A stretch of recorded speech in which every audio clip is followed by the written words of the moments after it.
Hey, welcome to our third week of talking about sex toys. This week we are talking about sex toys for vulvas and for people with vulvas. I left this one for last because this is an absolutely huge category. And if nowhere else, the sex toy world is one place where vulvas are kind of the market share. So again, I'm not going to talk about many specifics. I'm just going to give kind of a general overview and then let you go forth and find out what works for you, because that's kind of how I like to do things around here. In case you didn't know, my name's Heather. I'm a sexuality empowerment coach. So let's get cracking, okay? There are so many sex toys out there for vulvas. You've got Kegel balls, which are also known as Benoit balls.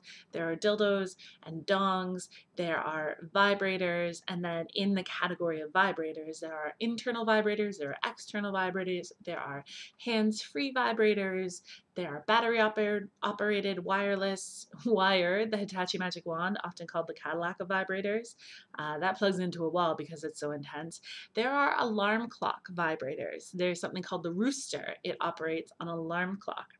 Today I came across one that's actually Skype compatible, and you can plug it into Skype, and your lover can control, or whoever you're Skyping with. I suspect they would be your lover if they're controlling your vibrator, but you never know. Anyways, Skype compatible vibrators. This is a thing.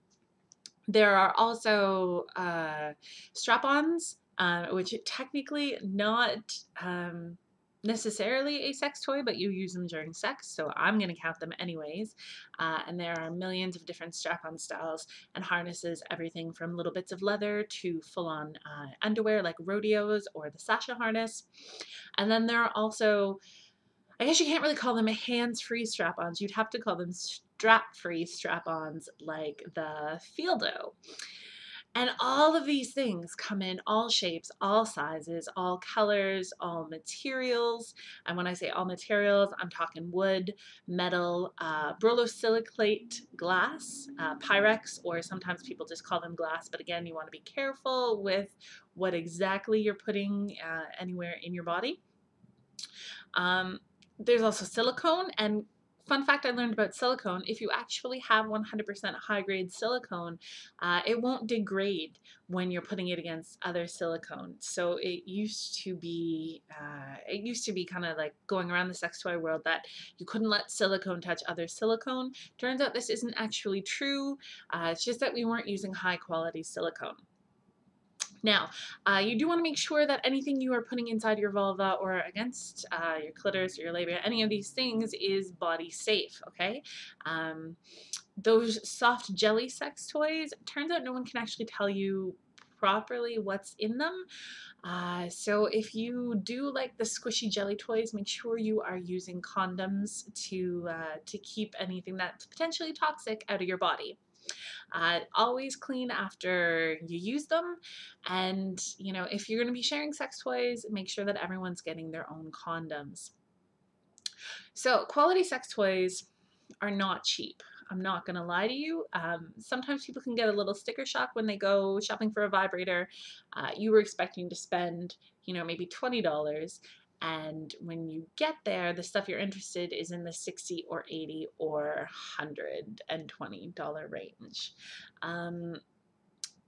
There's a large amount of price points, right? You can spend a $20 on a Bullet Vibe. Bullet Vibes are my preferred vibrators, but I gotta say, the little wired cord always ends up breaking after, X many uses, right? So I've probably spent $100 on replacing my Bullet Vibe year after year after year. So it winds up being an investment either in replacements or in original high quality stuff. Because there are so many options and so many styles and so many things you can try out, I really recommend going into a sex toy store yourself to try things out. Actually put them in your hands and see how they feel. Get a realistic understanding of what 8 inches looks like, or what 3 inches looks like, or what a 1-inch diameter or 1.5-inch diameter, any of those things. You want an understanding of what they're going to look like. I don't know about you, but sometimes when I'm shopping online, I hear, 1.5 inches, and I'm like, I have no idea what that means. And then I see it and I'm like, oh, that's 1.5 inches. Okay. If you cannot get to a store to do some in-person shopping, then make the internet your best friend. Go online and don't necessarily start looking for sex toys, but start looking for sex toy reviewers. It's definitely not as taboo to talk about this stuff as it once was, and there are a lot of people out there who have toys and are reviewing different things. So just do a Google search for sex toy reviewers or favorite sex toy reviewers and keep reading until you find someone you click with. And then check out their reviews, check out what they like, and then head to a store where you can order a few things. Maybe start off in the cheaper range originally to figure out what you like, what kind of base you like, what kind of material you like, what kind of vibrational strength you like, whether or not you want penetration or not.